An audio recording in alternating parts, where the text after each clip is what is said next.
so sorry I keep falling behind here. Let's talk about calculus and who can learn it. I'm going to promise you a couple things. One, you can learn calculus. Two, once you get into science program, if you're heading for biology, you won't have to really touch calculus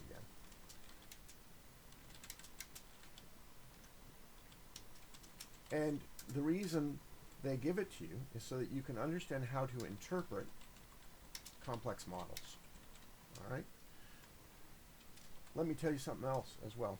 If you can learn rise over run, that is calculus.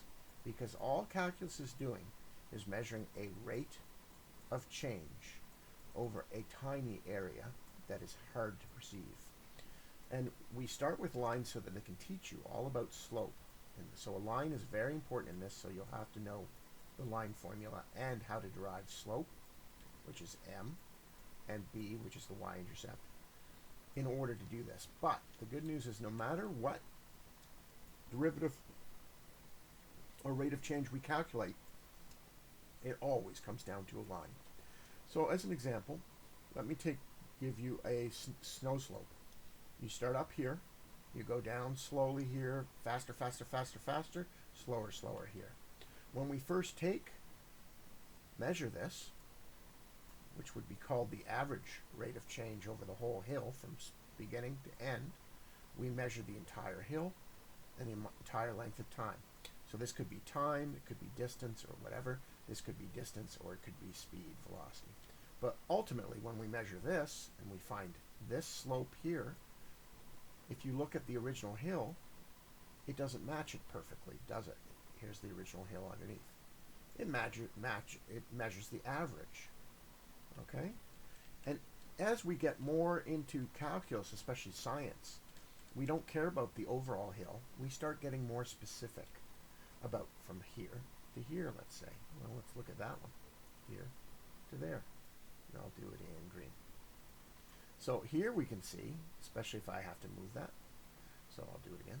Here we can see the slope isn't quite at the same as the last one. It doesn't quite match the hill either. But we get a better idea of what's going on at this part of the hill. You can see when you reach the bottom, things are not quite the same as here. Here we're getting probably the fastest speed. And you'll notice maybe right here, that's the steepest part. So that's where you're going to get the fastest. So we might even be obsessed with this very short part of the hill right here. And as you can see, our little line on the triangle gets smaller and smaller. And that's what calculus is. It's trying to get smaller and smaller until we measure an imperceptible amount, until we want to measure just at one point. Well, there's no way to measure at one point because, as you remember, triangles are all about rise over run.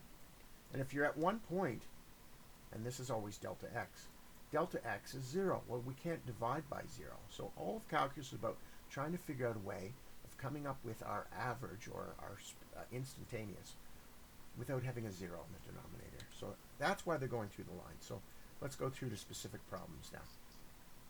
I think it was on page 22. No, that's way up. There we go. I'm at 1.2. So that's why they take you through the slope, and that's why they are interested in the rate of change. Now, I think I did a lot of this. And now we're going to look at this last one, rationalizing the denominator. So the big 4 ways that you're going to encounter of doing this is factoring. Well, first, ultimately, substitution. If you can put your value of x into the equation and it doesn't come up with a 0 denominator, substitution is what you're going for ultimately in the end. But sometimes you have to factor, and that includes difference of squares and cubes. And sometimes, sorry about the spelling, and sometimes it's even the formula for when the factors aren't even, the quadratic formula. Okay? And then sometimes you'll have to do common denominators, as we saw from the last example. Denominators. Jeez. And then coming up, you'll have to do conjugates. And that's when you have things that are square roots. And that makes sense, because if you look at the functions we study, there's the square root function is in there, the absolute value is kind of hard to do. rational functions is very hard to find out x values, and especially complex rational functions where you have several components. Finding out where x is a certain value, the rate of change for this gets harder and harder. So calculus is all about taking that simple triangle process, trying to ultimately figure out this rate of change, and using all sorts of tools to do it. So let's look at this example. This example is all about rationalizing. For this, you'll have to know the conjugate. And I hope you have been studying, because all of math is based on pyramids, and it's all based on the last thing you studied. So you can't really skip anything and then just understand what's going on. That's why a lot of students who are late to class or on vacation late show up and they can't figure it out. So you'll have to learn what the conjugate of this is. The conjugate of this is the exact same thing, the exact same numbers, but with an opposite sign in between. So to solve this, obviously I can't put a 0 in for h, because I have division by 0. But there is a way that we will do it. And you're allowed to take any fraction and multiply it by the number 1. That doesn't change it. We do that all the time when we're trying to find a common denominator. We multiply by 3 over 3 to change it to a base 3. And in this case, we're going to multiply the entire top and bottom by the conjugate. Thus, we're not changing the fraction. You're going to learn that when you multiply this out, you're going to get the square. You're going to get whatever's in the bracket. That's all you're going to end up with. So you're going to end up with this. Because anything square rooted times itself square rooted is just whatever's in there. And that's, you can look at it this way. What's the square of a square root? Well, it'll cancel out. That's what happens when you multiply them times each other. So obviously when this square root gets multiplied out, I get that. And when this number gets multiplied out, I get this. And there's always going to be a negative once they multiply out. And that's because I have a negative 4 here and a positive 4 here. And the reason we made them negative positive is because the middle terms always cancel out. You get plus 4 times this, minus 4 times this. They cancel out. That's why we do it. But if we multiply that by the top, that's what we're left with. And at the bottom, we're left with the h multiplied times the entire conjugate. Now, don't expand that bottom. You won't have to. What happens? Oh, that 4, by the way, is not a 4. It's minus 4 times plus 4. It's minus 16. Now, if you look at the top, we can solve the brackets now. And when you take it away, we're left with 16 plus h minus 16. We're left with h. That's going to happen every time. And then if you look at top and bottom, this is h multiplying some mess with h up here. So it's h divided by h multiplying some mess. So they cancel out. So you're simply left with this, 1 over this. Again, you might panic and say, but I still have an h down there. But now, when we replace h with 0, we get 1 over square root of 16 plus 4, which is 1 over 4 plus 4, which is simply 1 over 8. We now can see the rate of change for this graph as h approaches 0, and they're just not making you do the h approaching 0 yet. They're just making you reach this point. Or actually, they're just making you reach this point here, 1 over this stuff. And that's what they're trying to train. They're trying to train you in baby steps. Okay? The other ones are exactly the same, so I'm not going to do them.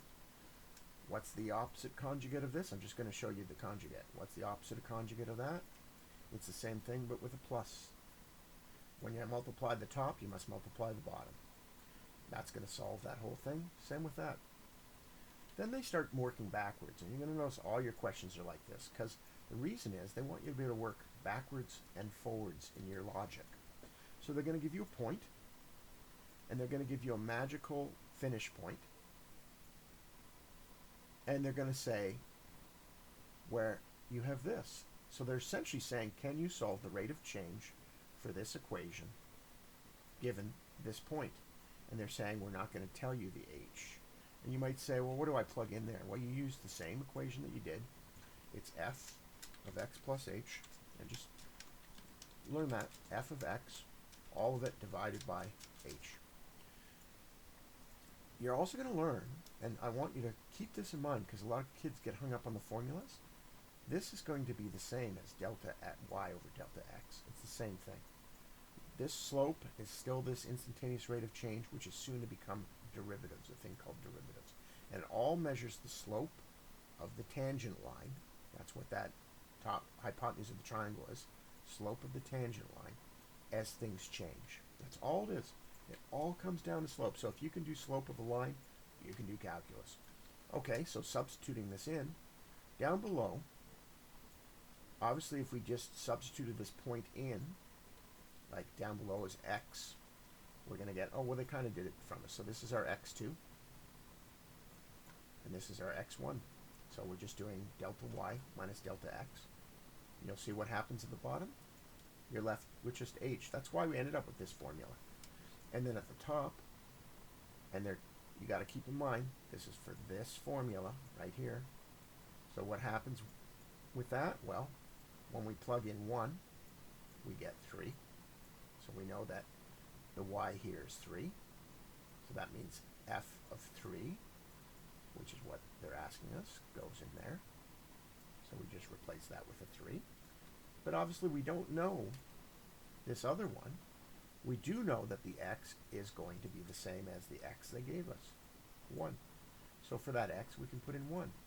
Well, we can't really do anything with it as like it is, but we can remember what is f of 1 plus h, and it doesn't matter if we have f of x plus h, it works the same way. Well, we can take any function of whatever's in the bracket, we substitute it into the formula. So for this one, it's simply 3 times 1 plus h, which is what they want you to solve. When we expand it, we get 3 plus 3h, right? It's the same if I put the 1 plus h in here. Oh, did I do it properly there? No, I didn't do it properly. Sorry, I forgot to square it. It's the same as if I put the 1 plus h in here, right? So now I've got to expand that. So I get 1. Work on your square expansions. It's always the same. Plus 2h plus h squared. And now I've got to expand it by multiplying by 3. So all of this thing here, and I know I've written it messy, goes on the left side here.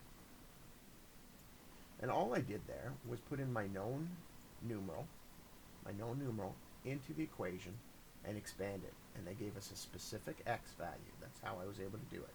It's all from this x value, and you can see they've even written it over here. And all they're doing is they're measuring 2 points on that ski hill. They're taking 2 points on that ski hill from here to here, and they're calling the distance h. And they're just not saying what the distance is. And they're getting you used to making this smaller and smaller and smaller. And they're letting you not get bogged down from it. So obviously if I expand this left, I get 3, and all I'm taking from here, 3 plus 6h plus 3h squared, all of it minus 3, all of it divided by h. Over and over again, you're going to see this. You see this? 3 plus, minus 3, they cancel out. Then you're left with 6h plus h squared. You can factor out an h. So I have to factor it out. I open my brackets. When I factor out an h of this 6h, I'm left with 6. When I factor out an h from this h squared, I'm left with just 1h. Factoring out just means you're going to divide both terms by whatever you're factoring out. That's a good way to think of it. And you can see that I have h multiplied this, divided by h, these are going to cancel out. So my final answer is going to be 6 plus 3h. And that's the answer they're looking for. They don't want you to solve for h yet. Later on in calculus, what they're training you to do is they're training you to then solve when h reaches 0, so that we can see for the graph 3x squared, for the value of x is equal to 1, the slope is going to approach 6, eventually become 6. And that means the delta, it means it's going up 6 units for every 1 rise. Sorry, it's going up, it's rising 6 units for every 1 run. That's what it means, delta y over delta x. Whatever value you get here is saying it's 6 y units for every 1 of x. It's essentially a 6 over 1. Well, the other ones are the same thing, except that they're giving you different equations over again. This one they're telling us that the formula is x cubed, and they're asking you to solve it for 1. And point 1 obviously gives you point 3. So our y1 is 3, and our x1 is 1. And our our x1 is given right here, and our y1 is given right there, and we have to expand that and add 2. It's the exact same thing. So at the bottom, it'll end up looking like 1 plus h minus h, and it'll just be left, sorry, minus 1. So that's my x2 minus my x1. You'll just be left with h.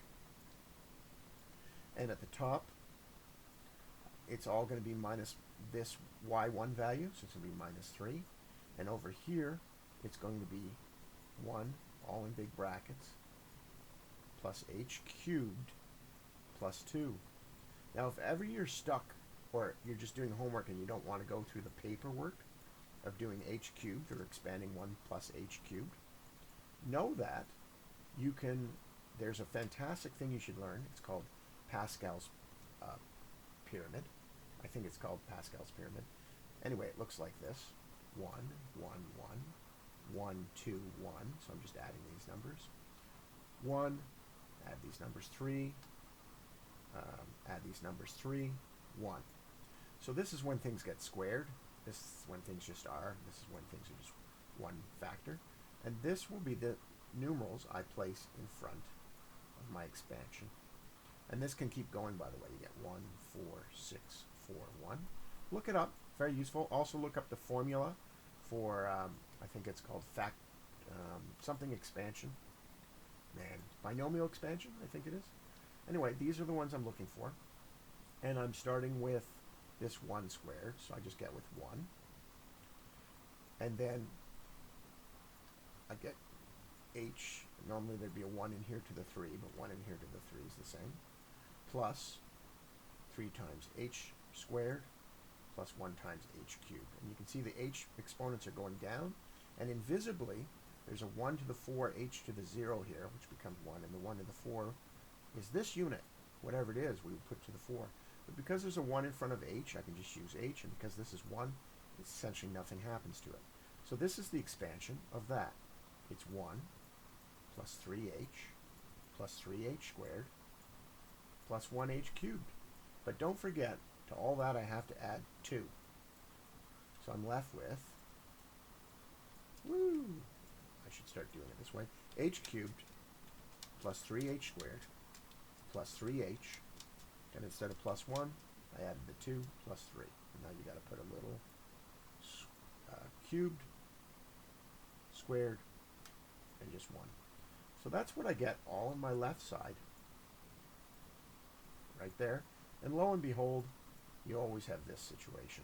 They cancel out. I'm left with this.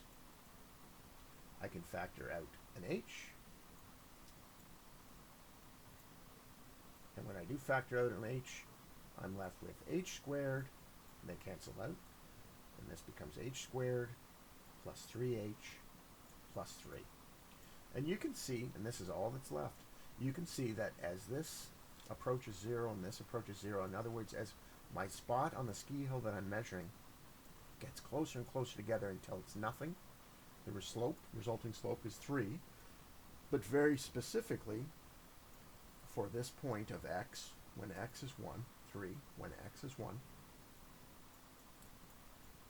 for this equation, x cubed plus 2. Where did I get that equation? They give it to me right there. So if this is, if I punched 1 in here instead, cubed plus 2 gives me 3. That's how they got the 3. I was able to figure out the equation from what they were doing to 1 plus h.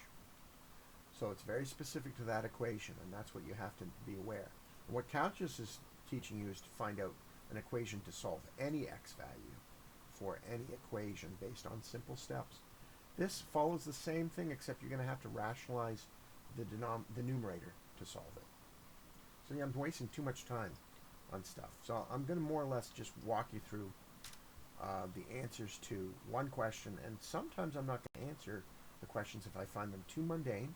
And to be very frank and honest, some of the super complex ones would take me a little while longer. I can mark them down and solve them at a later time. But you should really be asking your teacher, because it would take me a long time just to come up with it. So here they're saying determine in simplified form the slope of a secant. So they're getting you used to thinking of 2 points on the hill. And actually, didn't we just do that? Yeah, we just did that. I'm spazzing out. So number 7 is what we're looking at.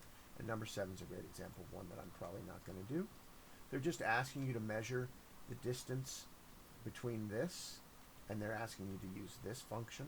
So we're talking about a cubic. And by the way, I can tell you a cubic looks like that from my functions class. Try to remember your functions class. And it goes through origin. And they're asking you to take this point, punch it into this equation, get a result. Sorry, they're asking you to do it over here. I shouldn't have put that there. Come on. There we go. They're asking you to take this equation, solve all your values of y over here with 2. So it's going to be 8 over here over and over and over again. And then they're asking you to find the distance from that to this point of x, to this point of x, to this point of x, to this point of x. What can you notice about that point of x compared to that point of x? It's getting closer and closer to 2, isn't it? The distance here is delta x is 1. And the distance here of delta x is 0.01. Very much what they were doing in functions for instantaneous velocity. They're making the h distance smaller and smaller, and then they're going to go on the left side. And the reason they're doing it this way as well in this chapter is because there's going to be a thing called limits. And limits are as we approach the point of interest, which is 2 essentially, as we get closer and closer to that thing on the left side.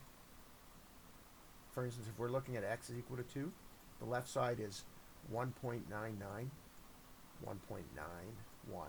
even minus 2. That's all on the left side. The right side is 2.01, 2.1, 2.93, even 3,000. That's all on the right side of x is equal to 2. So you've got to think of a Cartesian graph. They're interested as things approach that value of x from this side and this side. And in this case, for this particular graph, I can tell you that they're talking about 2, 8. And so they're trying to get you to measure the instantaneous velocity for that point. And I can tell you it's going to be this. It's going to be 2 times 4, 12. You're going to get closer and closer to 12. I'm not going to do it for you because that's pretty basic stuff.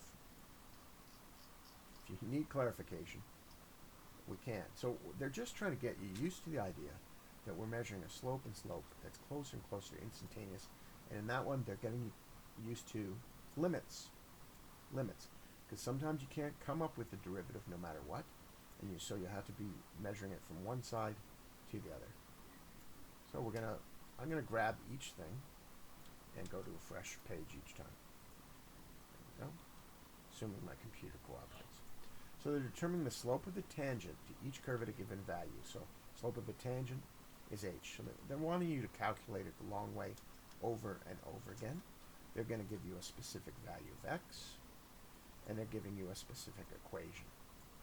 So the specific value of x, the bottom is always going to be 0. That's because your x1 is the value they gave us, and your x2 is going to be minus 2 plus h. And when we do delta x, which is what they're getting used to, they just start calling it h after a while, it's going to be h2, which was this, x2 rather, minus x1, which is this, and it's always going to, it's not minus 2, it's minus 2. Always remember that the delta x formula, which is x2 minus x1, whatever x is separate from that minus. So since we're starting with minus 2, it's minus 2. So you got minus 2 plus h minus 2. You get minus 2 plus h plus 2. They cancel out. You're always going to be left with h in your delta x's. Fair enough. Get used to that idea. Keep doing it if you want. I'm not going to do these other ones. You can do them. They're just different values of x's. And then for your y value over here, you have to plug this in. So minus 2 squared is 4, times 3 is 12. So that's easy enough to figure out. But of course, your last one, this is your x value for your delta, your y2. That's harder to figure out. We have to plug it straight into the equation wherever we see x. So we're going to square it and expand it. Knowing my expansion rules, I'm going to come up with 4 minus 4h plus h squared. Then I'm going to expand it. I'm going to get 12 minus 12h plus h squared. Okay. Rewriting that, you get in brackets. Always helps if you keep your brackets intact. Plus h squared, I'm going to get it later, minus 12 all over h. Okay? Get rid of that. Get rid of that. Get rid of that. Bring this all down, and don't forget to put your squared here. Okay? Obviously, when I expand the bracket, these cancel out. I'm left with minus 12h plus h squared all over h. Once you'll realize that one h cancels out of each. You're left with minus 12 plus h. And you'll discover that since we're making h0 the slope of the tangent at that particular spot, instantaneous velocity, also known as slope, I guess, of the tangent, also known as soon derivative, that's important to keep in mind, was minus 12 for this spot of x for this formula. Very specific. And if you look at this formula, we're obviously talking about a stretched parabola, and it makes sense that at minus 2, the slope of the tangent, remember we're always measuring the slope of the tangent here, is negative. And that's because as we look at the graph from left to right along x, that's going down. And that's going down at a rate of 12 minus 12 units of y per 1 unit of x. That's what slope, that's what the minus 12 means. It's going down 12 units of y for every single unit of x. That's why we write the slope like that. It's also why we say things like I'm going 100 kilometers an hour instead of saying I'm going 200 kilometers per 2 hours. Well, it's very hard to see my speed from this. That's why I always, these are the same speeds, by the way, 200 kilometers per 2 hours. But we always say it, I'm going 100 kilometers per hour. You know, we never say anything else. You'll discover a lot of these are the same. So I'm going to go back to this. It's just that the actual function changes. So this they're going to make you do, I'm going to do it very quickly. This they're going to make you do conjugates. At the bottom is always going to end up being h. The top is going to be minus the y value here when this is 3, which is the square root of 1, which is 1. And this over here is going to be x replaced with x plus h minus 2. And obviously I can't solve that, right? It's unsolvable. But that's the formula. I can't replace h with 0, my first step of substitution. My only option is to multiply by the conjugate of this. I'll just make it a little smaller. And if I'm going to multiply by that at the top, make it a little shorter, squatter, there we go. I must multiply by that at the bottom. And don't forget, you must change their signs if they're going to be the conjugate. They must be the same thing, numerator, denominator. Otherwise, you're changing the rules of math. And when this multiplies by that, I'll just be left with x plus h minus, and I might as well get rid of the brackets. And this last one will be a minus 1. There's a minus 1. Did I make a mistake there? 3 minus 1. Yeah, oh yeah, okay. I can see what's going on. All of it. Yeah, did I do that right?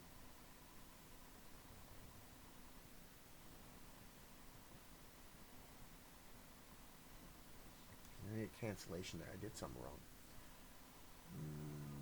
All of it over h. X is 3, so y is 1. X plus h minus 2. Oh yeah, it's got to be minus... No, it's minus 1. What did I do wrong there? I did something wrong. Oh, I know what I did wrong. How stupid of me. This goes in the bottom now. Jesus. Getting old. Doesn't help. So the top simply becomes x plus h minus 3.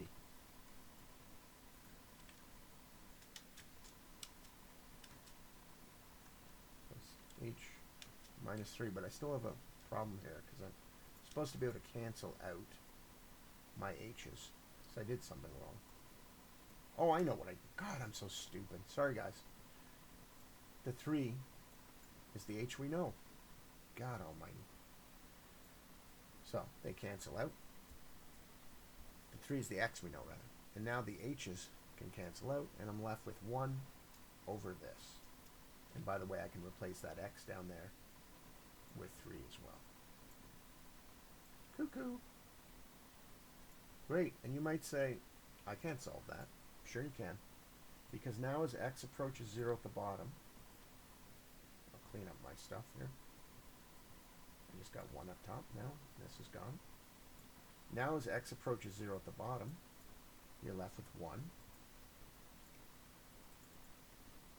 over the square root of 3 plus 0 minus 2 plus 1, which is 1 over the square root of 1 plus 1, which is 1 over 1 plus 1, which is 1 over 2. So that is the slope for this particular x value, for this particular graph, which makes sense because this graph starts at 2, 0 and is sort of a half sideways parabola. It's the radical function. So at x is equal to 3 right there, the slope is rising half a y for every x value. That's the slope. So if I were to take a slope of the point right there for x is equal to 3, that would be the slope. It's actually going to be more here. Yeah, no, it's going to be more flat there. And so it's fairly starting to flatten out. No difference with this one, no difference with these two. So there's no need for me to do them. Okay. These are teaching you common denominators. That's all they're teaching you. I'm going to do the first one. Actually, I'll do the second one because it's a bit more relevant. And remember to solve for your x, which is what I failed to do before. So my y here when x is 1 is 8 over 4, which is 2. So then when I plug it in, it's going to be h over the bottom always. It's going to be minus 2 is my y. And then over here, I'm going to take this entire calculation, and I'm going to replace my x with x plus h. X plus h. But I also know my x is 1. So I'm going to get 3 plus 1 plus h down here, which is just going to be 4 plus h. So down here, I have a 4 plus h. Now, what's the rule about adding or subtracting fractions? And you might say, well, that's not a fraction, that's a whole number. Just keep in mind, all whole numbers are the same as something over 1. So obviously this is not the same denominator as that. To make this left fraction the same denominator, I follow the same rules I would with any fraction. I multiply it by the number of 1 in the shape of this. That's what I'm trying to become. So I'm multiplying the 1 by this on the bottom and the 2 by that on the top. And sometimes this fraction will have something on this side, for instance an 8, and I'd have to multiply this fraction by 8 over 8 in order to match that denominator. But not in this case, they've made it easy on us. Okay, what happens to this fraction here? This becomes the denominator. What happens to this one? Well, expanding it, I get 2 times 4 plus 2 times h. That's 8 plus h. So the numerator becomes 8 plus h. And you can see a pattern here. Okay. I don't even need the bracket. Now that they have the same denominator, I can write them both over this denominator. And I get 8, and don't forget it was a minus, because it's always the difference, delta y, of that. And the repeating pattern's happening over and over again. So I'm left with that over that. And it's all divided by h. And you might say, well, how do I solve that? Well, keep in mind again, it's h over 1. How you divide two fractions? You keep the top fraction the same, and you multiply by the bottom fraction in reciprocal format. Reciprocal just means flip any fraction upside down. That was h over 3. The reciprocal is 3 over h. In this case, it's h over 1, which is that. Right away, you don't have to expand it. You can see that it's going to be h times this whole bracket. Again, it always helps to keep your things in bracket. And you can see right away the h's cancel out. You might panic, as I said, and say I still have an h at the bottom. But no, it's okay. Because when h becomes 0 now at the bottom, this becomes 1 over 4. Therefore, this is the slope for this particular x value for this particular rational function. And that's how you do rationals. It's the same way over and over again. And as you accomplish more in calculus and realize, oh, I'm just calculating a slope over and over again, yeah, things are boring a bit, I guess. You have to sort of get excited about discovery and curiosity. I think one of the major things missing in today's high school is they forgot how fascinating discoveries are in life. So again, here, and curiosity. If you don't have curiosity in life, if all your goal is to make money, you will reach the end of your life and go, well, I made some money for my kids. Or maybe not, maybe your kids will hate you, and you'll go, what was that for? Why did I work so hard? No, it should be, your life should be about discovery, about curiosity, about a field. It's why some people really gravitate towards maths and sciences. They're fascinated by this stuff. And some people have it as a chore, but I'm telling you, anyone can learn it. You just have to make the decision of, yeah, I want to get to this goal. I'm going to get through this muddy field to get to the goal. Let's look at each thing. This one, that's going to be easy to solve. It's the same thing we've done. This one is going to be conjugate. This one's going to be the things we just did. To solve it, they're giving you the x1 and the y1, and you've got to figure out the y2 is just going to be 4 over the x. Oh, sorry. It's going to be 4 over x plus h, and they've given you the x, so it's going to be minus 2 plus h. And don't get into the weird habit of like suddenly solving it like this. Anytime something's being added, put it in brackets, treat it like one number. That is not, 4 cannot be divided by minus 2 plus h. And then it's all going to be minus the y value they gave us, which was minus 2, all over h. And you're going to solve it the same way we just did the last one. This one is going to be conjugates. This one's easier. This one looks hard. It's not. It's still a rational function. Let's do that one. I'm going to do this one. Okay. You might say, oh, that one's hard. Nope, same thing. Once we solve our x2 minus x1 at the bottom, it's going to become h. They already gave us the y2, which is nice. We just take the graph, we put it down here, and wherever we see x, we're just going to make a little room, make it a little longer. And wherever we see x, we're going to replace it with x plus h. Wherever you see x. And then they've given us the x. It's the 8. Oh, by the way, I got this wrong. That's not 8 on the right side. They gave us the y1 of 2. And then everywhere I see x in that bracket, I'm going to replace it with my x value. That's all it is. And I can resolve part of the fraction already. I get 12 plus h here. And I get 6 plus h down there. And that's the point. You're just trying to get it to an h factor. And again, it's the same problem we just encountered. Let me write this just a little clearer. H.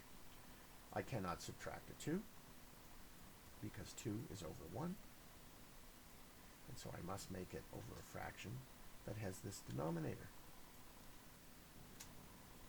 I'm going to multiply top and bottom so that it gets this denominator.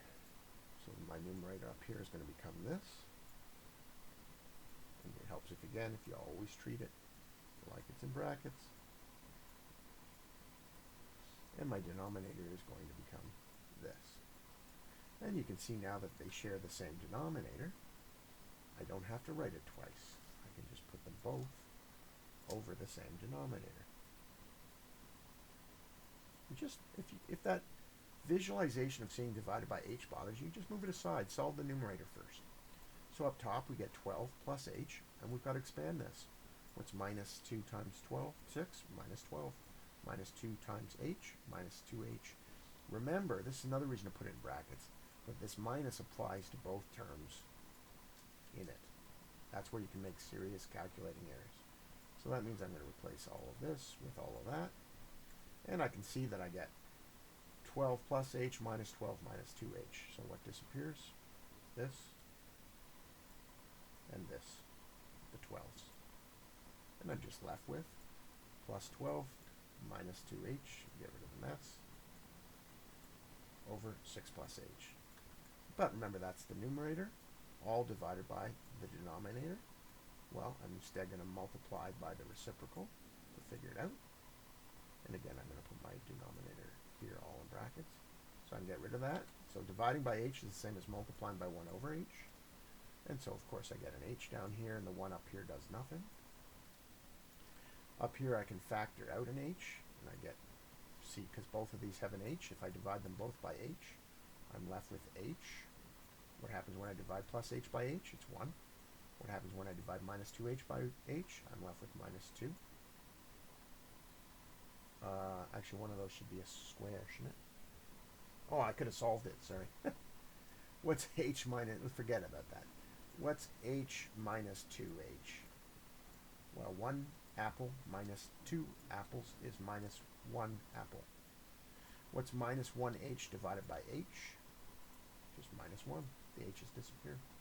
So I'm left with minus 1 over 6 plus h, and as h approaches 0, I'm left with minus 1 over 6, which is the slope of this particular point on this particular graph, which makes sense because this particular graph will look like this. And get used to it always helps if you can recognize the graph. So this has a horizontal asymptote at x is equal to 2. It has a that vertical, and a horizontal at y is equal to 0, so x is equal to 2. And I can tell you that when, on the right side, when this is like 4, the whole thing's going to be positive. So you're going to have something like that. I'll do it in blue. You have something like that, and something like that.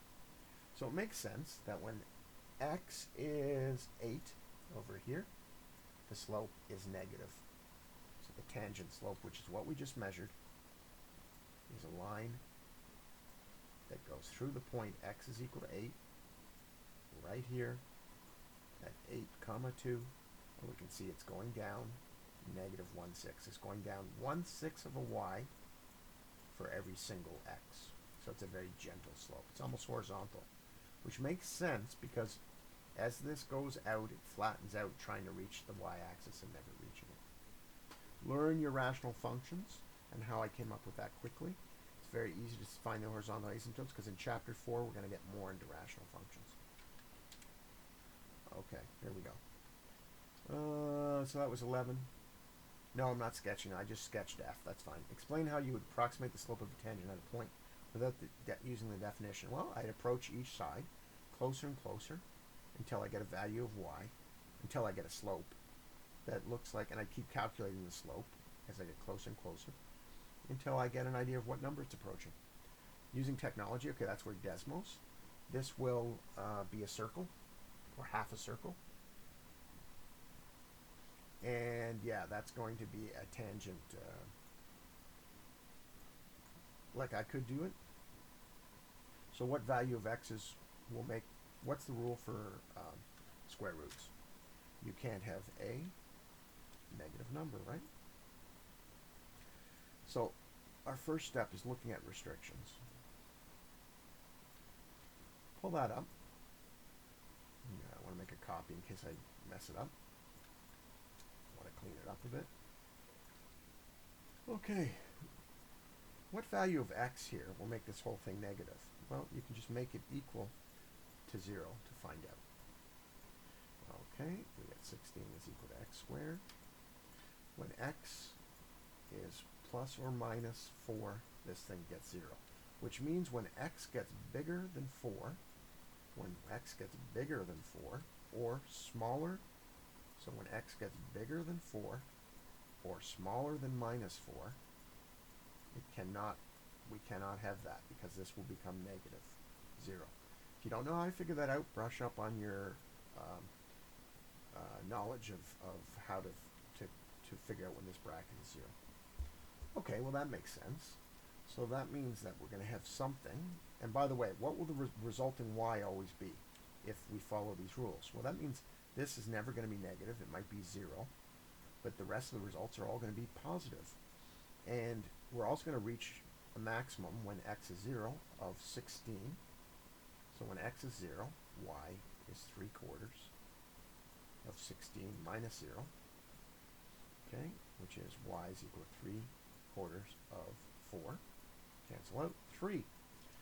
So what we're talking about when we graph it. And you can take several more values of x and y to figure this out. But we know that when x is 0, y is 3. When x is bigger than 4, it gets in a negative. And when x is minus than 4, so when x is minus 4, a positive 4 can't exist. And if we join this, we're talking about sort of a squashed circle.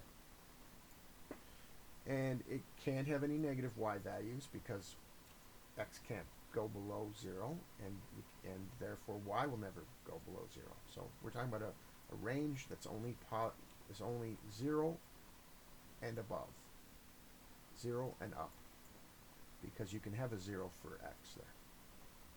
And therefore you can have a y of, you can have 16 for x, and this whole thing will come out with y. So these dots are included in the graph.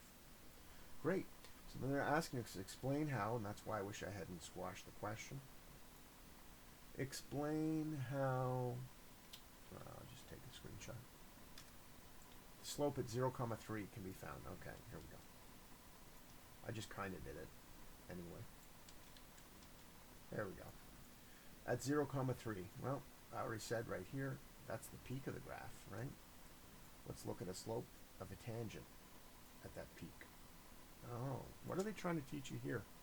That the slope of the tangent at a vertex is going to be 0. And that's important to remember, because later on we're also going to study various curves, and you're going to discover that by just finding out where the tangent's 0, you're going to find the peak of those curves.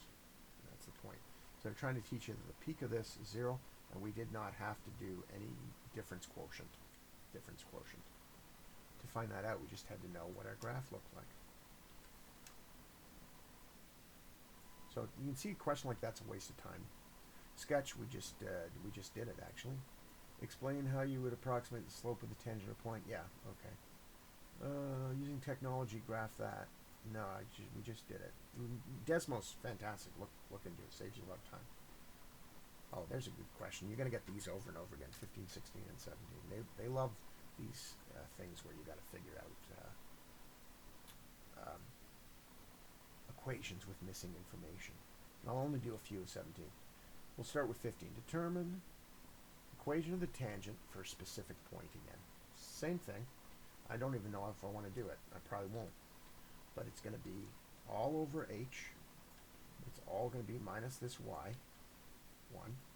And in this for x, we're going to put this value of x, 3 plus h squared minus 3 times 3 plus h, which is the same as x plus h. I'm just substituting my x, plus 1. And you're going to expand it. You're going to discover the 1's disappeared, and you're going to be left with something that can cancel out with h. Okay? So you go ahead and do that. And then the equation of the tangent is what they want. Ah, okay, good. So let's do it then. So I'm going to do a shortcut, but that's the way you do it with the difference quotient. So go ahead and figure it out with the difference quotient, and you're going to discover that the slope can also be discovered by this. And so for x is 3, I discover that this is 3. So you're going to discover your slope there is 3. Okay?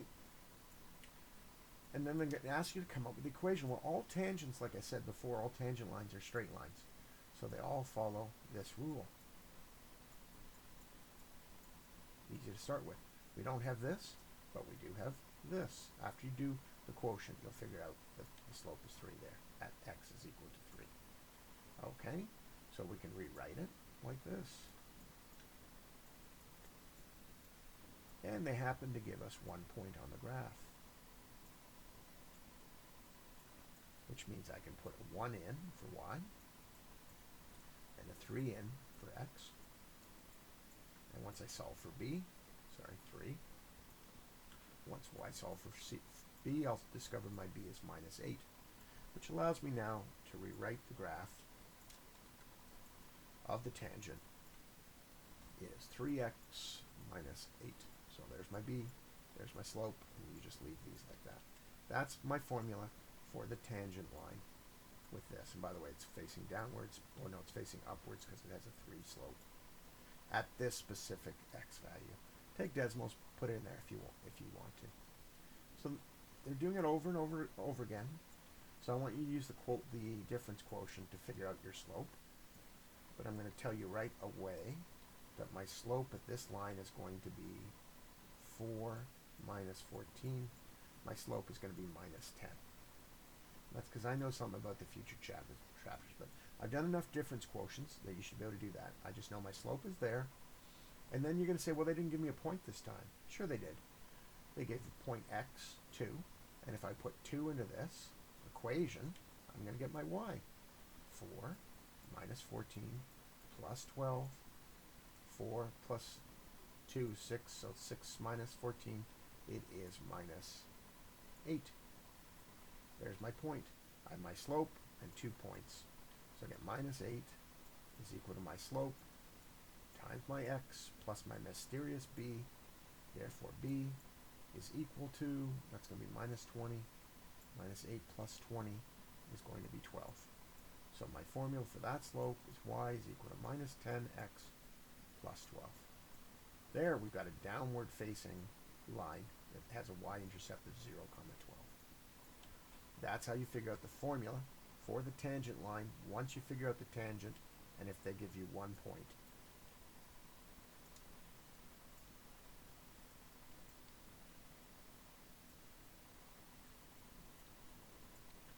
Okay, so for this one, doesn't look too different. Okay, so you might say, well, what's point A? Well, you're allowed to call point A x plus h, and then the f of x plus h. And in this case, they gave us the x, so it's really 3 plus h, comma, and when you plug this into the formula, you get x plus 3 squared minus 4 times x plus 3 plus 1. Now, and your y is given.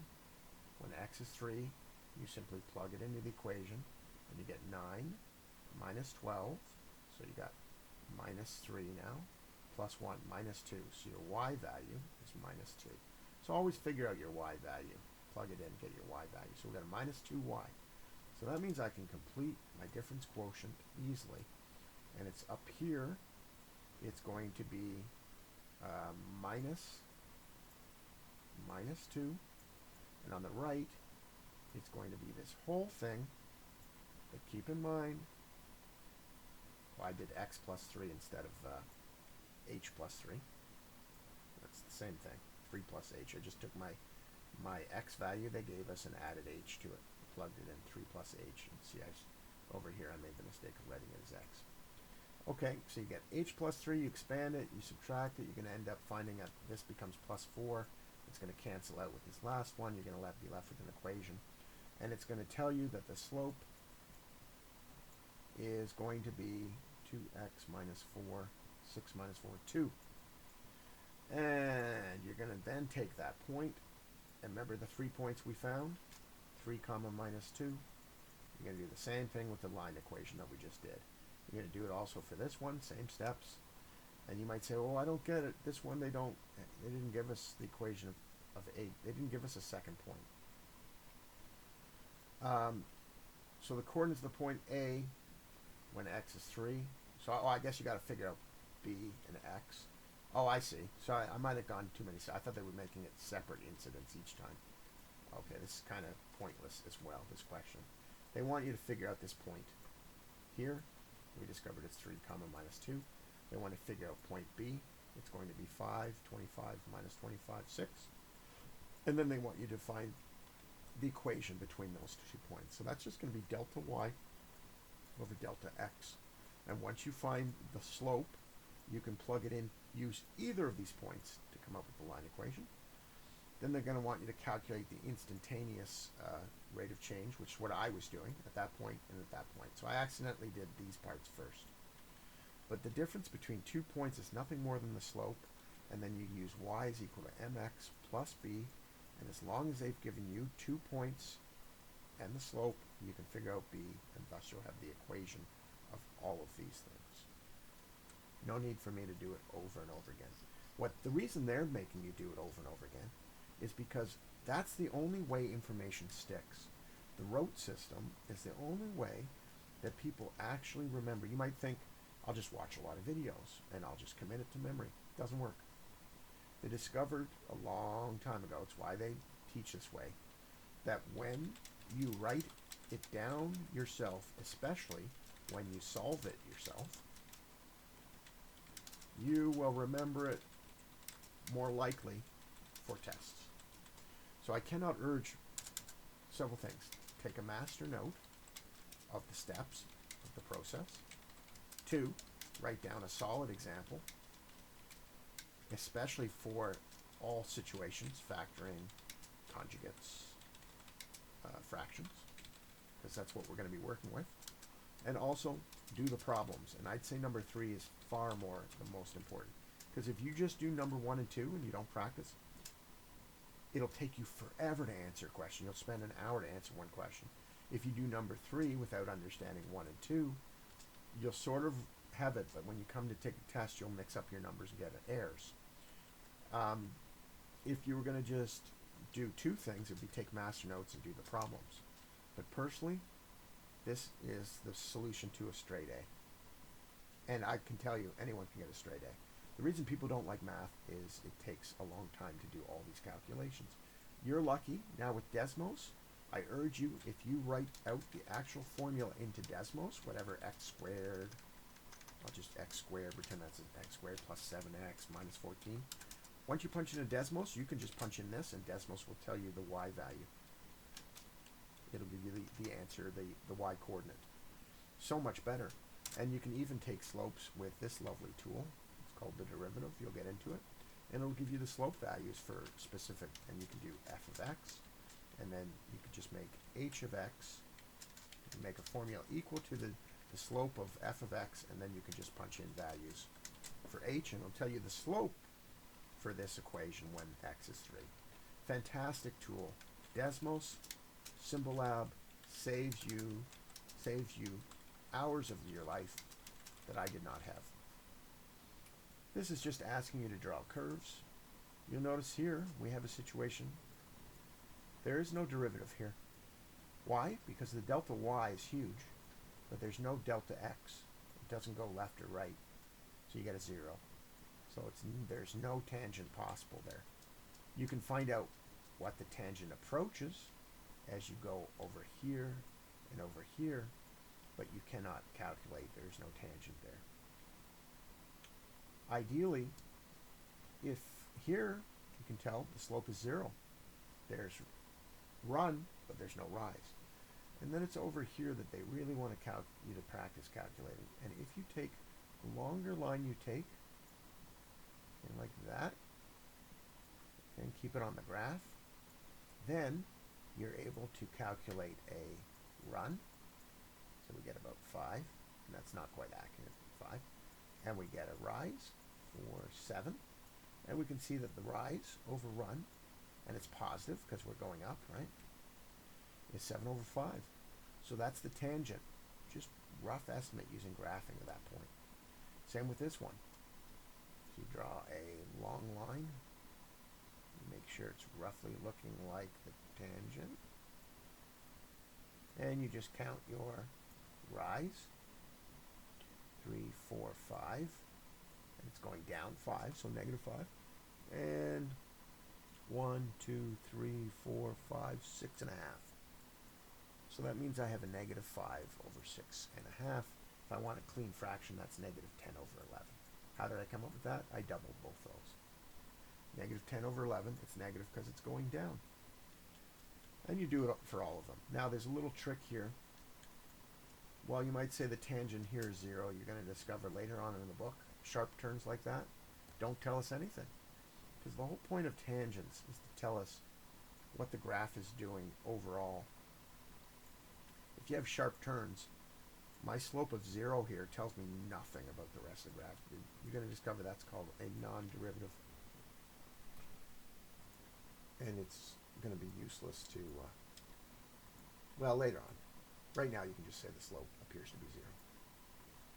Okay, they find the slope of the demand curve P when the point is here. So they're giving you the points again.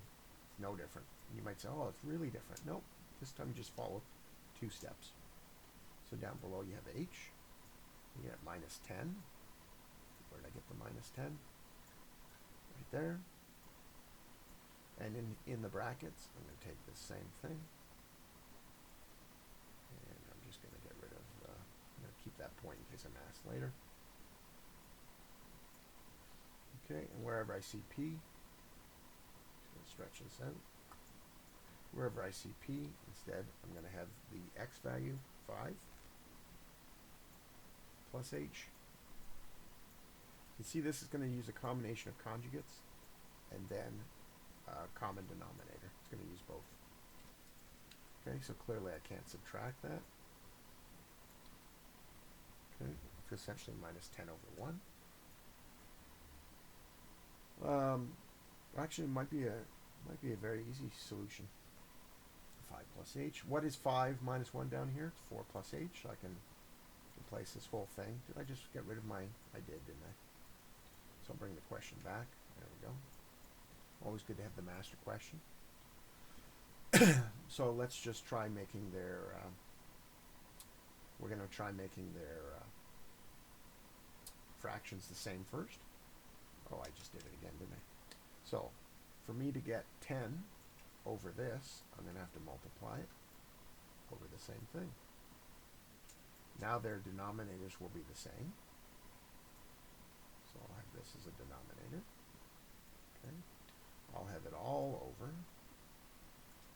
20 minus 10 times that.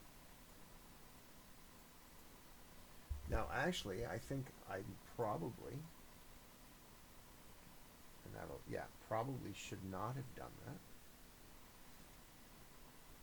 Let's see. I think it'll still work. Yeah, I think it'll still work. Because now, you see now that I have it all as a conjugate down there, I can just multiply it. Actually, before that, I could probably have multiplied it as a conjugate. Yeah. Now the top, I have a multiplying conjugate. I wonder if I could have done it before. No, I don't think I could. So just ignoring the bottom for a second. You would be tempted to multiply the bottom by the conjugate. Don't. We're trying to clearly get rid of the numerator. So to multiply that by its conjugate, make a copy and make it smaller. You have to change the sign. Put in brackets, and you have to do it top and bottom. And I might have added an extra step, but anyway, the conjugate up top will be this squared minus this squared. So what will it be up top? Let's see if I can write it down clearly over here. 200 squared is 400 minus 100, and then it's just going to be 4 plus h. The bottom, I'm just going to leave it as is. Okay? I'm going to leave it as this crazy thing times this crazy thing. Okay? Just leave your crazy things alone. That's good advice for life, actually. Leave your crazy things alone.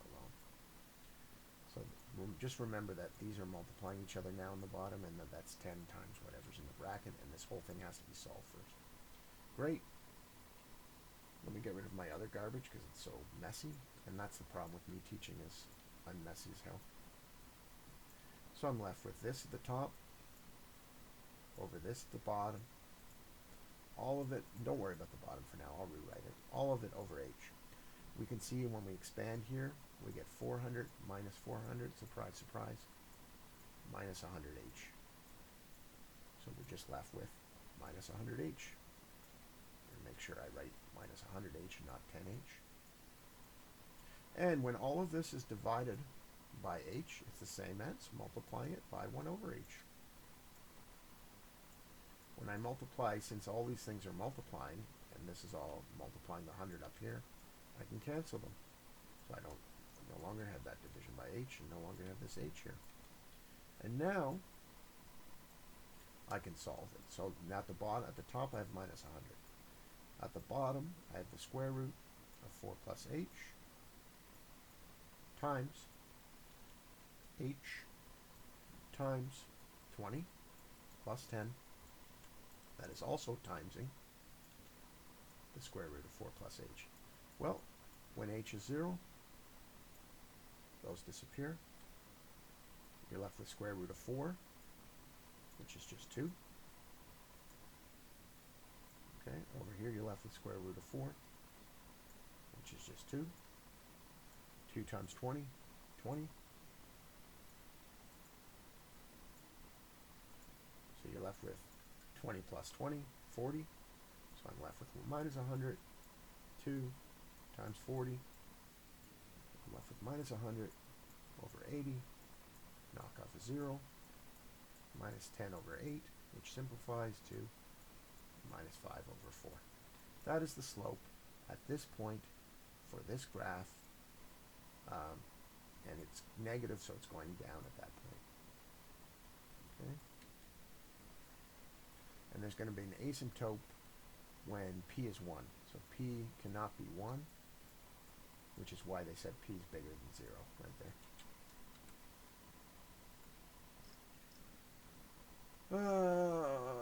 This is very similar. I'll just tell you how to do it. I'm not going to do these unless I think there's a trick that you absolutely must know, because it's the same thing over and over again. Crop, expand.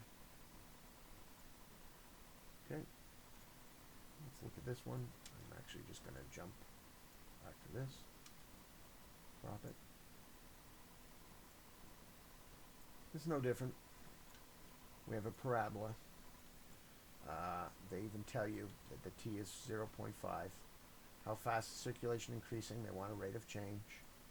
They say 6 months, but that's half a year, which is why it's 2.5, because this is measured t in years.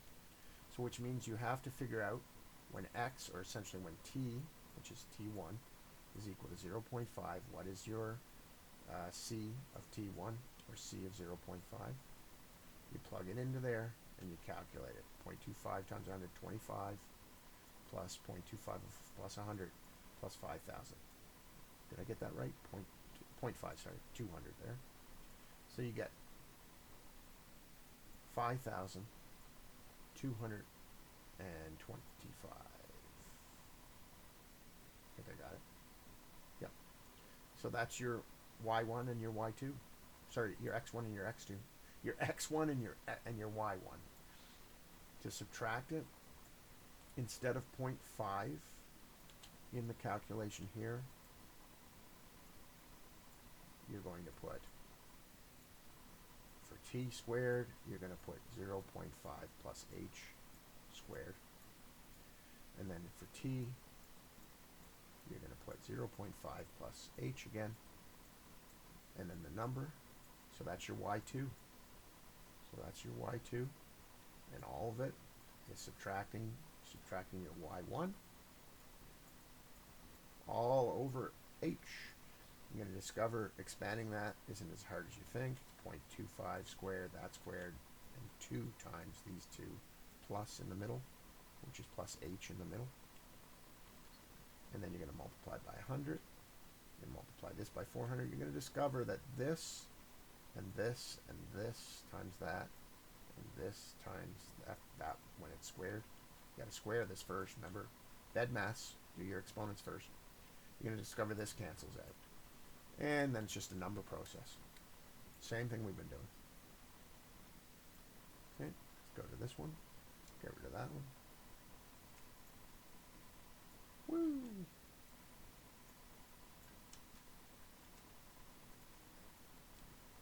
Find the coordinates of point of curve where the tangent is parallel to the... Oh, there's a good one. Okay, so what have I been telling you about tangents? First of all, this is just a parabola and it's facing upwards.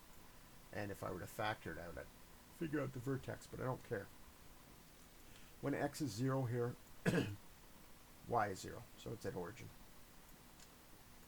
So we're talking about some sort of parabola like that. And they're asking us to find the tangent at some mystical point. Okay? when it is the tangent, let's just pretend we pick a point. When the tangent of this spot right here is going to be parallel with this line here, which say is right there.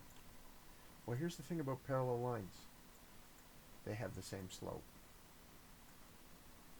Where's the slope in this one? Right there. There's no B. So it's going through origin, by the way. Okay, fair enough. Well, actually, interesting. If it's going through origin, the slope is the tangent's going to be somewhere way over there. Fair enough. So now I know the slope of a parallel line. Great. Let's work on what we can figure out from that. If we know the slope from the parallel line, we know the slope of the tangent line is going to be 8. So that means we have an answer to the question of this. 8 is going to be the slope of the parallel line.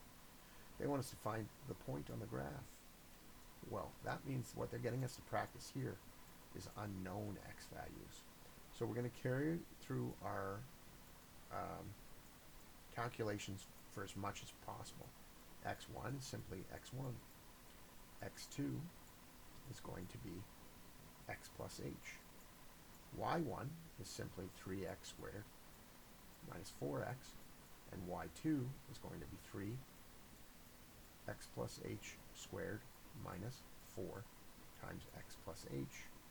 I'm going to go ahead and expand that right now. So this is our y2. Now I'm just putting it in y2 formats, but it doesn't matter. If I'm going to write it down in the equation, I might as well. So the equation is f of x plus h minus f of x, all of it over h. And if you go the long way, you realize h of delta. This is why I like to use the slope to just make you realize x2 is that, x1's that. That's why we end up with h. Okay?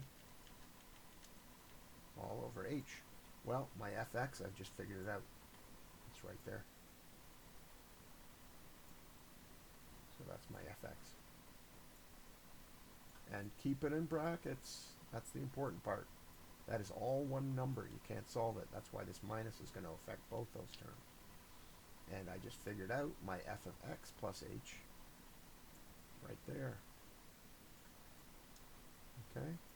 If you want it a little bit clearer, let me do it. I should put this graph back just so it's safe. Yeah, right up there. And we know we're looking for an m, or tangent slope, of 8, because they gave us that. Let me just get more room right there. And then I'll just rewrite it a bit more clearly. I'm dealing with 3 of x plus h squared, and I'll put the squared in a second, minus 4. X plus h, where did I get that? I got that from the formula. All of it minus 3x squared minus 4x, all of it over h. Time to put in my, time to get rid of this, and time to put in my squares. Don't like that new line thickness, there we go. And I have a square here. It's not inside, it's not the x squared's not there. All of this went into there, so you got to treat x like it's a bracket each time. So the whole thing gets squared, and that's a lot of people make that mistake too. You must substitute exactly. Okay, let's distribute that. That is going to be 3, or expand it rather, x squared plus 2xh plus h squared. Okay, let's expand the second one. I gotta put the x squared later. Notice that the minus 4 affected the h as well. And finally, the expansion of the second one is this. So I'll just put in my squares first. This here is the expansion of that.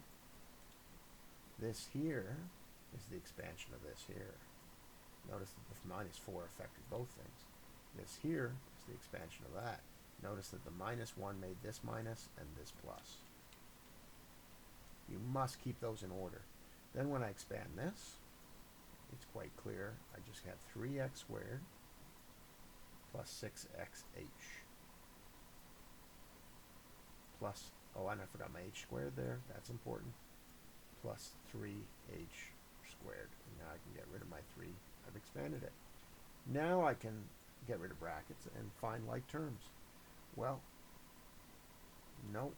Do I have any h's? Nope. Do I have any 3x's? Nope. Plus 4x's, plus 1x. So I missed something somewhere. Did I? Did I really, or did I not? So this is minus 4x. So I got a minus 4x plus 4x. That's good.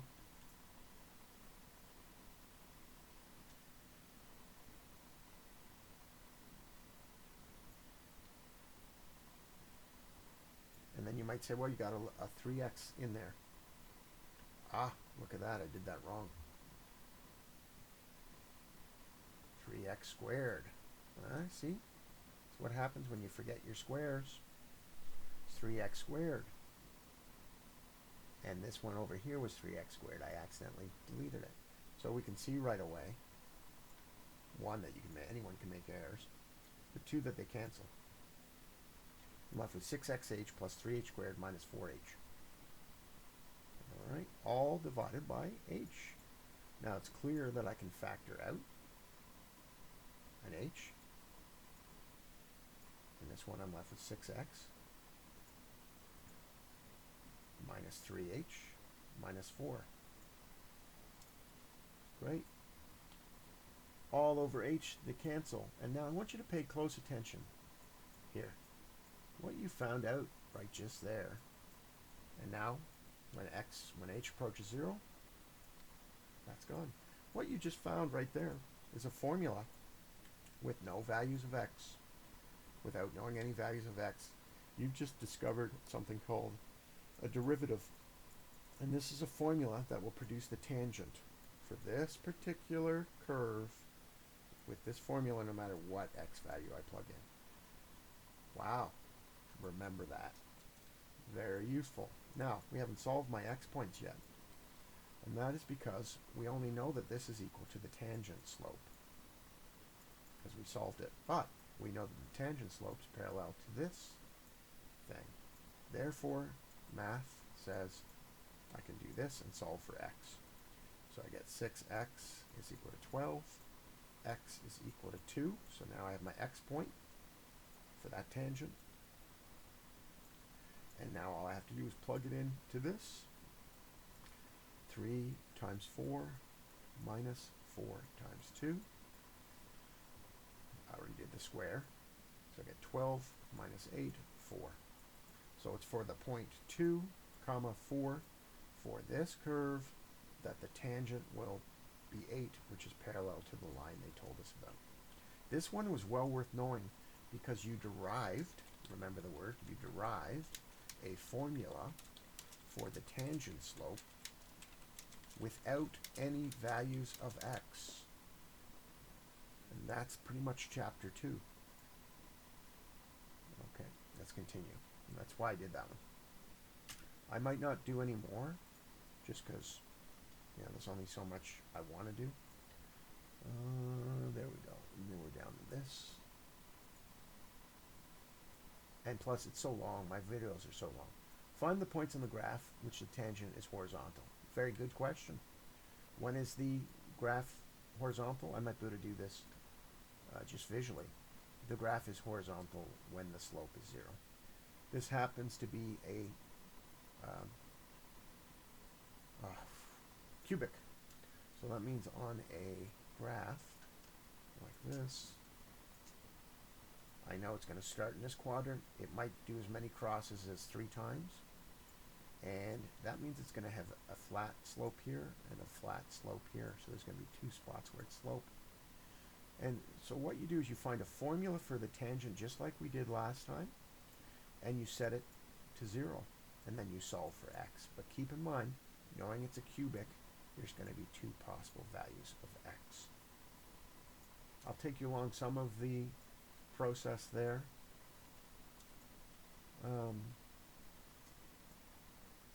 It's a good question.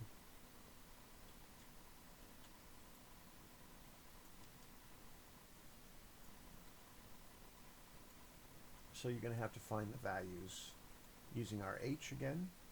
So this is going to be our y2 because we don't have any values of x. And you might go, oh my god, no, and all that in brackets is being subtracted.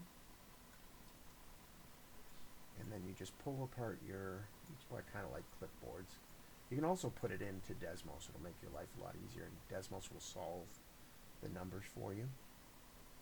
And instead of x plus that, I'm going to do x plus h. And this is where you should know all your math very well. And you can see that they're just making you go through a long process, right? Instead of x, I've got an x plus h there. Okay, applying this minus to this bracket, I'm going to get minus 1/3 x. I'm going to get plus 5x, and I'm going to get plus 4h. Now I can get rid of this bracket. And we can see right away these two are going to cancel out.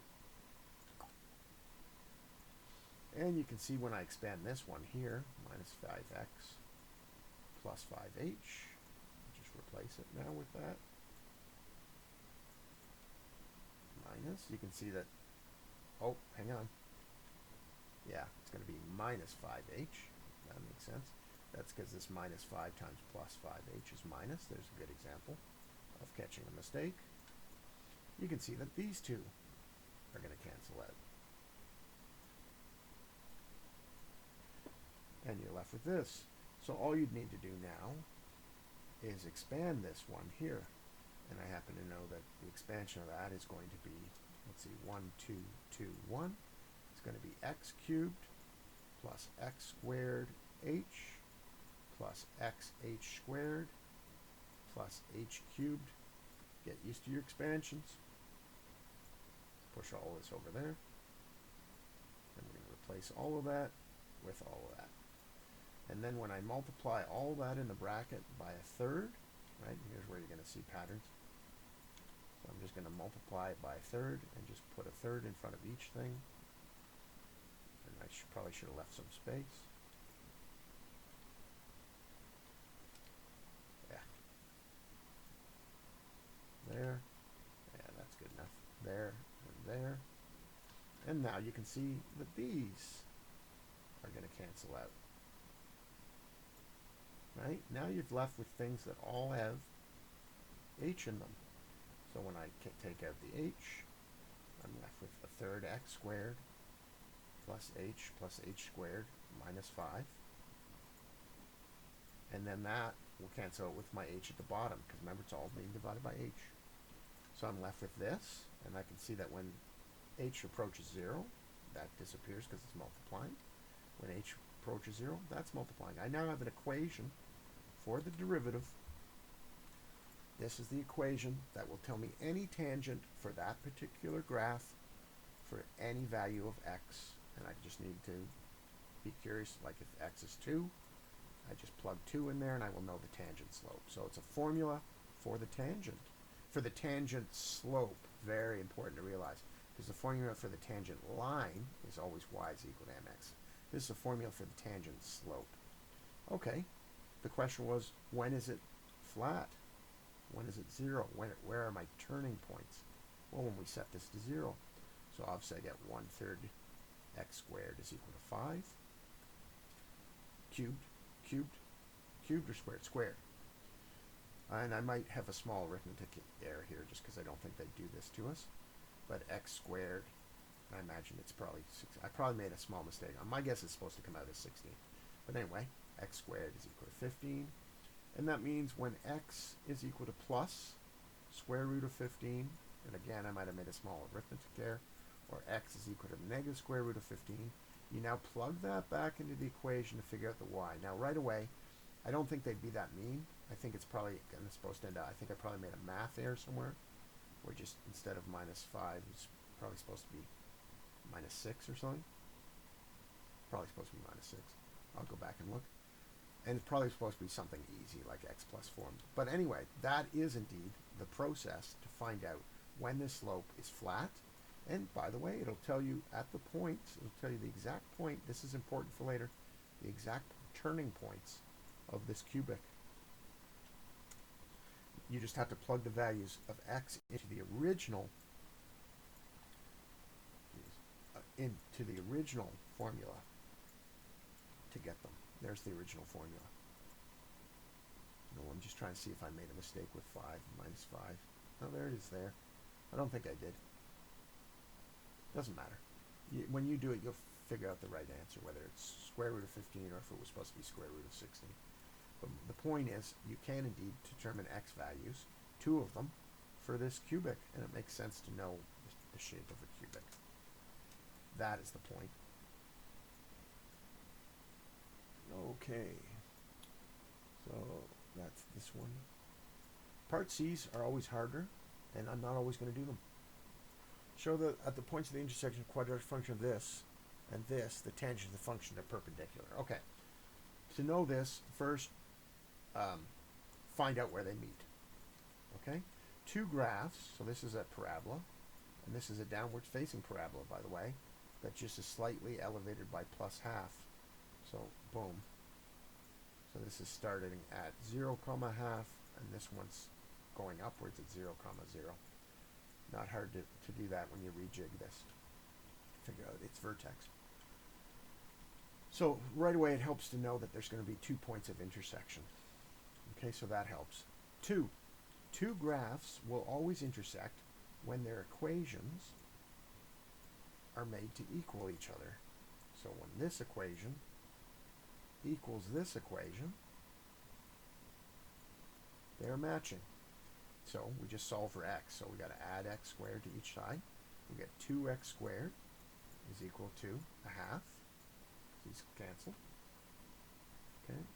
And we'll divide by 2, so x squared is equal to a quarter, which means that x is either plus, because I got to square root both sides. When you square root both sides, you got to do plus minus.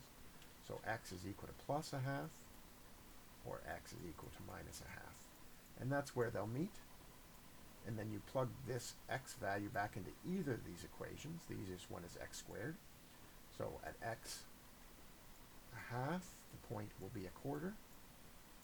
And at x minus a half, the y value will be a quarter, which makes sense because the y value is the same on the parabola for these particular ones. So there's the point. And now you can do the whole thing. For this point, you can find out the slope the same way. And I'm going to tell you it's 2 times x, and x is a half. So the slope there, I'm going to tell you right now, is 1. The slope right here at this point for this graph is 1. And I'm going to also tell you that a perpendicular graph, how you find a perpendicular slope, you take the reciprocal of the original slope, in this case it's 1, you flip it upside down, so it's still 1, and you change the sign, minus 1. So the perpendicular slope should be, minus 1. So that means if I take this half value and plug it in and find the tangent slope over here for this x value, and you'll discover that it has the same y value. If I plug it in here now, I'm going to discover that the slope of this tangent is minus 1, proving, since one slope is positive 1 and one is the reciprocal, that indeed the slope of their tangents at those points where they meet, as it turns out, is perpendicular. Sounds really confusing. It's not. It's just several steps. What's this one? This one says, determine the equation line that passes through this and is parallel to the tangent line of tangent at that point. Well, for this, you just figure out the slope at that point, and I'm going to tell you it's going to be minus 3x squared minus 2. I'm going to just take a shortcut. 1, it's going to be minus 9 minus 2 minus 2. It's going to be minus 11. So the slope's going to be minus 11. Once you do the whole normal long way, which is what they wanted, you're going to determine it's minus 11. After that, you use y is equal to mx plus b, and they're asking you to find this slope that passes through that point. So you go 2 is equal to minus 11, 2, and then what we don't know is the b, and so we're going to discover that b is equal to 24. So the slope of the line is going to be minus 11. Don't ask me how I found it. You go ahead and find it, plus 24. And notice they're not asking for the line of the formula for the tangent. They're asking you to find the slope of the tangent and it happens to be parallel with the line they're looking for. This is not the line of the tangent. Okay. I should stop closing, just go right here. So we got rid of all that stuff. I think I got rid of that last one. Yeah, I did. Determine the slope of the tangent to the parabola here at the point whose x-coordinate is a. Well, in that case, you're just not using x, you're just using a value a, and you're putting the slope in terms of a. And you're going to discover that it's 2a plus 5. That's what you're going to end up with after you plug in a for x and a plus h for the other point. That's all they're asking you to do is put in terms of a. That's because later on we put things in terms of f of a minus, sorry, f of a plus h minus f of a, and that just means a point on the graph. Just another way of saying it. What point in the parabola is the tangent line parallel to the line? So in this case, I'm not going to do it all. I'm just going to tell you what you have to do first. So we know that the whole point is finding the slope of that line. So that means you should put it into line format. So if I put this 2y to this other side, I get 2y is equal to 10x minus 18. And divide it by 2, I get y is equal to 5x minus 9. There's the slope. Once I find the slope, I can derive the equation from the parabola they give us. Okay? So I'm looking for 5 slope. So I just now, at what point on the parabola is the tangent line parallel to the line here? So you got to go back to this parabola and find out where the derivative of 2x plus 5 is equal to 5. And that's when 2x is equal to 0. So when x is 0, and then you plug the 0 into the parabola, and it's at x0 comma minus 2. That's when that. What? And I'm not doing it because you can do it. What point in the parabola is the tangent line perpendicular to this line? So again, you have to find the. This is probably the best one to do. So you have to find the line formula in terms of y. So you get 35y is equal to x plus 7. And you get y is equal, and this might look confusing here. It's why I like to say, instead of dividing by 35, multiply by the reciprocal. So I'm going to take this whole thing and multiply by the reciprocal. And it gets a lot clearer when I say it like that. This cancels out, and I'm left with y is equal to 1 over 35 times x plus 7 over 35, which cannot be, can it be simplified? Yeah, it can. 5 times 6 is 30. 5 times 7 is 35, isn't it? Am I dreaming? Yeah. So you get 1 over 5. So we don't really care about b, it doesn't matter. We care about the slope. What is the perpendicular slope? That's what they were asking. Well, I told you. When you find a line slope, to find the perpendicular slope, flip it and change the sign. So the slope of the line we're looking for is minus 35. And like I said, so minus 35 is what we're looking for. So if I still have that. Yeah. Minus 35 is the slope we're looking for. So when it is minus 9x squared minus 2 equals 35. So there's going to be 2, sorry.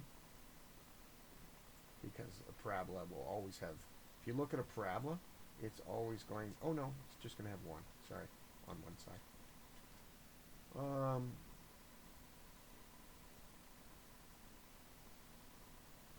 It's the same formula. Oh, it's a different one. I'm looking for this formula. Yeah, parabola. Yeah, I was going to say it has 2 because it's a cubic. So I got the wrong formula for 35 here. What I have to do is look at this one. Sorry for all the confusion. So I have to find when 2x plus 5 is equal to negative, was it negative 35? I think so. So 2x is equal to negative 40 when x is negative 20. And then you just plug it back in to find that coordinate. What I'm not going to do because it looks pretty confusing. You're going to get a y coordinate, and that's the point where the tangent's minus 35 perpendicular to the other line. Bob's your uncle. rate of change, same thing. A lot of these are just trying to get you to used to taking up incremental